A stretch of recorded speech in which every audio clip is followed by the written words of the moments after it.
And I'm Dr. Steve G. Jones. And joining us today is Dr. Joe Rubino, an expert on self-esteem and someone who followed his passion in the business world. Joe, thank you so much for being here. Always a pleasure, Heather.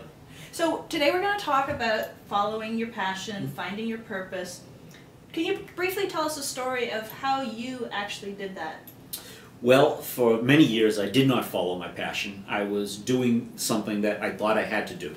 I actually thought that by studying hard in high school, getting good grades, I'd go on to college, study hard, graduate at the top of my class. I went on to dental school, studied hard, got a good job as a dentist on my own practice, found that there wasn't a whole lot of passion there after a while. The passion kind of ebbed. And it was predominantly because I didn't really know what I wanted to do when I was growing up. So as I got older, I picked something because I was out of time and I had to pick something. And as it turned out, it just wasn't a passion of mine. And what I've since learned that to be a passion, it has to be something that really nurtures you, that really sources you, that's something that you love to do, something that you could do for the next 300 years of your life if you were to live that long. And really something that is a function of your life purpose, which is something you declare, but something which is all about who you really are at your core. And when you live your life purpose, life works. You work is play, play is work. It's the sort of thing that you just don't get tired of doing it because it's who you are. Okay. Now, oftentimes when people tell us how to find our passion, they'll say something like, what would you do if money was no object and you could do whatever you just truly wanted to do for the rest of your life? However, money usually is an object. So we can't just randomly pick something that we can't realistically make money at. How do you find the right thing that those two areas come together where it's like, look, I can follow my passion and be profitable? Well, what is making money? Making money is giving value out to the world. And so that is a common fallacy, a myth, that you can't have them both. You can't do something you love and make money at the same time. You know, there's always a way to monetize the thing that you're most passionate about. And it might take a little creativity for you to identify how you can create value, whether that's teaching others or creating structures or programs about it, or it depends what your passion is. So if it's sports, you know, that's an obvious path to how to monetize that. If you have athletic ability. And if you don't, maybe you can become an agent, or you can, you know, become someone who coaches others, or is in management or ownership or whatever. So there's lots of avenues, and when people give up, when they settle for less, and they become resigned, that's when suffering kicks in. Because suffering is having something you don't want, or wanting something you don't have, and it always involves lack of responsibility. So when people give up, when they become resigned to settling for less, because they think, well, I can't have it all. I can't do something I love and be wealthy at the same time. That's the lie. Now, how do you do that? Well, there's a... That's the big question. Well, you stand in that question, and there's not necessarily an answer. The answer comes through discovery. It comes out of, how can I create value? Who do I need to be in order to have people want what I have? How can I translate that into the world? And in the world today, there's so many avenues to create value for people with the internet. Traditionally, there's all sorts of pathways that we can take in order to monetize the things that we're most passionate about. But we have to believe in ourselves. That's the number one critical component. And when we don't believe in ourselves, then we get to be right about the fact that I told you I couldn't make money doing this. Now, what would you say to someone who's watching this and they're thinking, well, I don't have a passion, you know, I just don't know. I mean, some people have just done this, it didn't work out, they don't know what they like, they don't know what to do. Well, some of the questions that I would ask that person is, what are you known for? You know, when you were a kid and the sky was the limit, what did people know you as? Were you the class clown? Were you somebody that just loved to play? Were you somebody that loved to help people? Were you somebody that was, you know, the structured kid that always, you know, showed kids how to do it? Were you a great artist? You know, what do you love to do that you could just do for the rest of your life and then some? Where it's a passion of yours. It's not difficult, it's not strained, it's not struggle, but what it is something that reflects your innermost values being honored, It's something that reflects your gifts so that they're shared with the world. And it's really a function of who you are. So how do you identify that? You keep looking at, okay, what could it be? What is a possibility? What do I love to do? What am I known for? If I could be paid to do anything, what would that be? And usually with the help of a coach, for those people that are stuck, you know, we all have areas that we're blind to. And coaches help us get access to the areas that we don't know about what we don't know about ourselves. So that would be my suggestion. Get with a coach, and a coach can ask you the right questions to have you share enough about yourself to explore and develop what those passions might be. Okay. How deep does the exploration need to go? I know, for example, I have a really good friend who didn't find his passion until he was 40 years old, and it has nothing to do with anything that he's done his entire life. Just happened to stumble across it somehow and discovered he was really passionate about it. That must happen with a lot of people, that it's just something that they never even considered, that they never had access to, that they never even knew was an option. So how deep would the questioning have to go to uncover something like that? Well, the questions start with, what are your most important values? Okay. What would you love to do if money weren't an object and you could do anything? For myself, I didn't discover my life purpose until I was 36 years old, and it was through the personal development process with the help of two very powerful coaches, where I didn't know what I wanted to do. I didn't know what I was good at because I didn't think I was good at very much. Right. And because of that, I had bought into all of these things that kept me small and stuck and suffering, because I was operating out of all these mistaken assumptions about myself that weren't true. And, you know, we have this inner thermostat that operates from, if we expect great things to happen, we're self-motivated to do the things that bring about those great things that we want on purpose. If we expect to fail, to suffer, to be poor, to have broken relationships, to not be fulfilled in our work, then we self-sabotage. We all have so many countless opportunities and doors that open, and we don't even see the doors. Why? Because we don't expect to see the doors. We don't expect to be significant. We don't expect to be happy and move our lives forward. And so we self-sabotage. Most of us live somewhere between those two extremes of great expectations of wonderful things happening and terrible expectations of disaster happening. We live based on the history that we've developed that says, this is what I've had in the past. I've had this many friends, I can expect this many friends, more or less. I've made this much money, that's more or less what I can expect to earn. I've had this kind of fulfilling or unfulfilling work, and that's what I'm worthy of, pretty much. So we base our history on our past instead of declaring what that future is going to be without any evidence necessary. So it's a courageous declaration based on courage, based on, because I said so. And now we get to manifest it.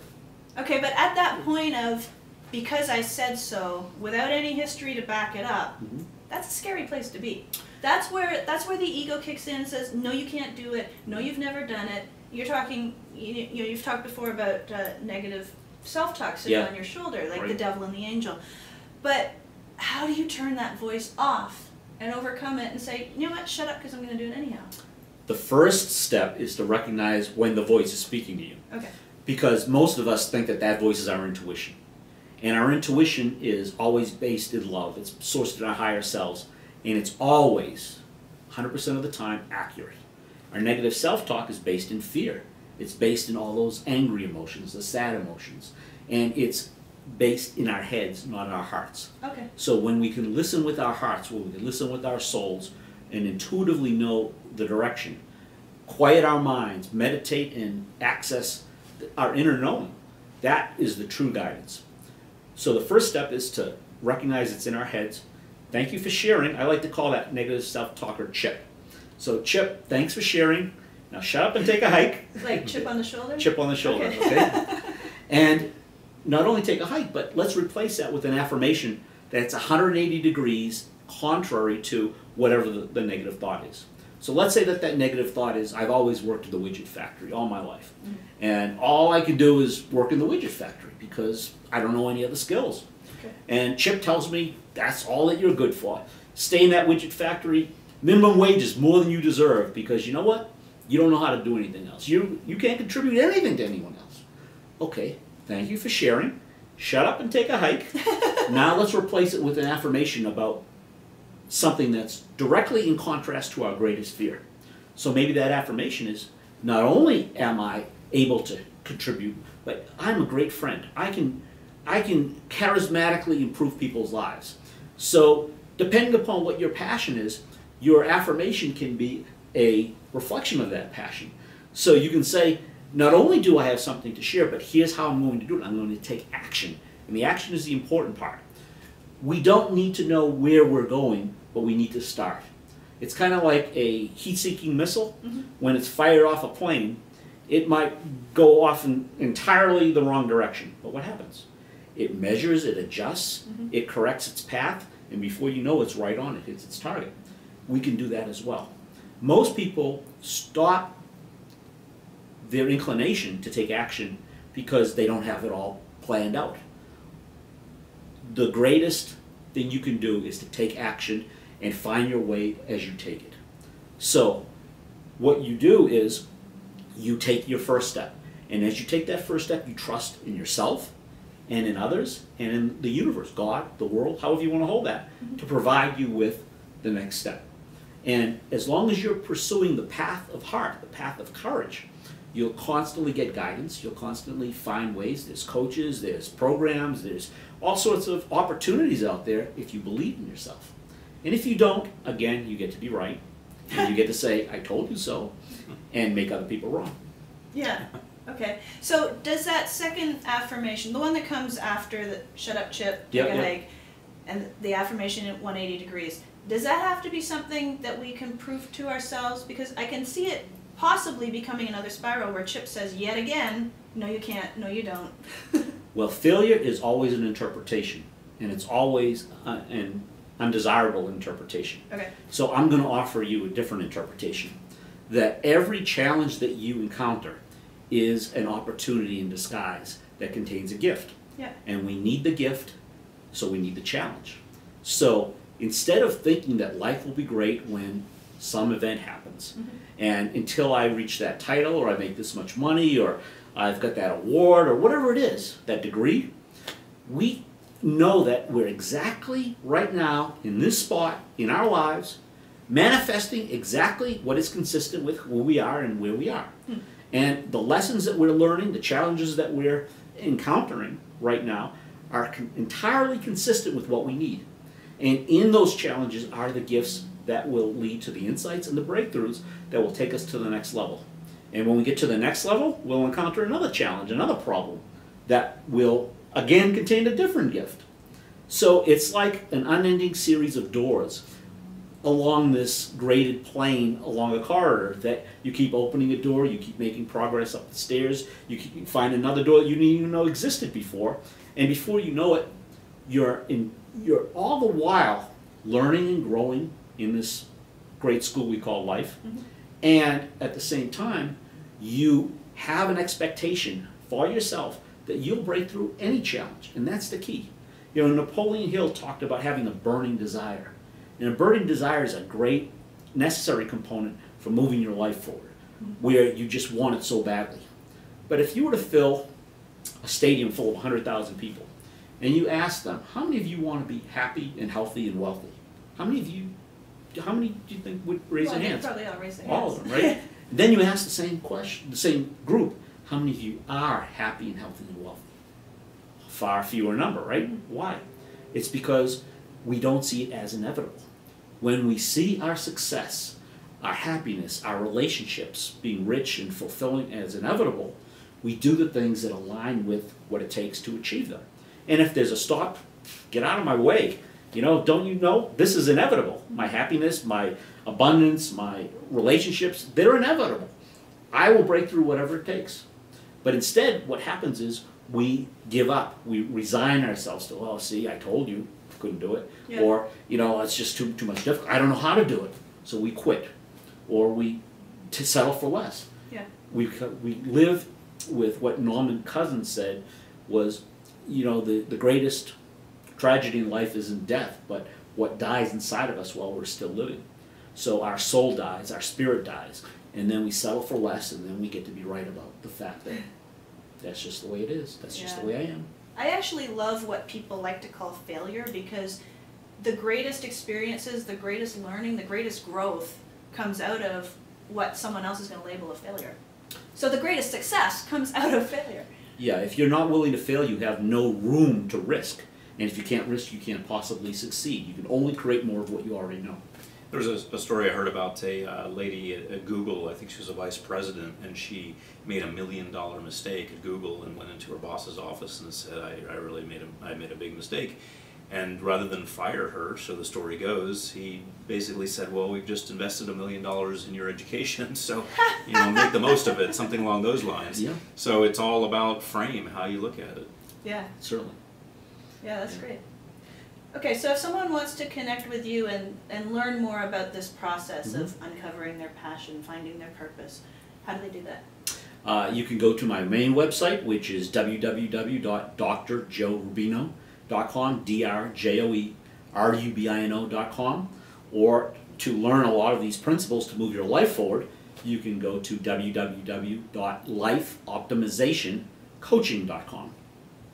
Okay, very nice. Thank you so much, Joe. That was a lot of really valuable information that you shared. My pleasure. Thank you. Dr. Joe Rubino, you're a wealth of knowledge. Thank you.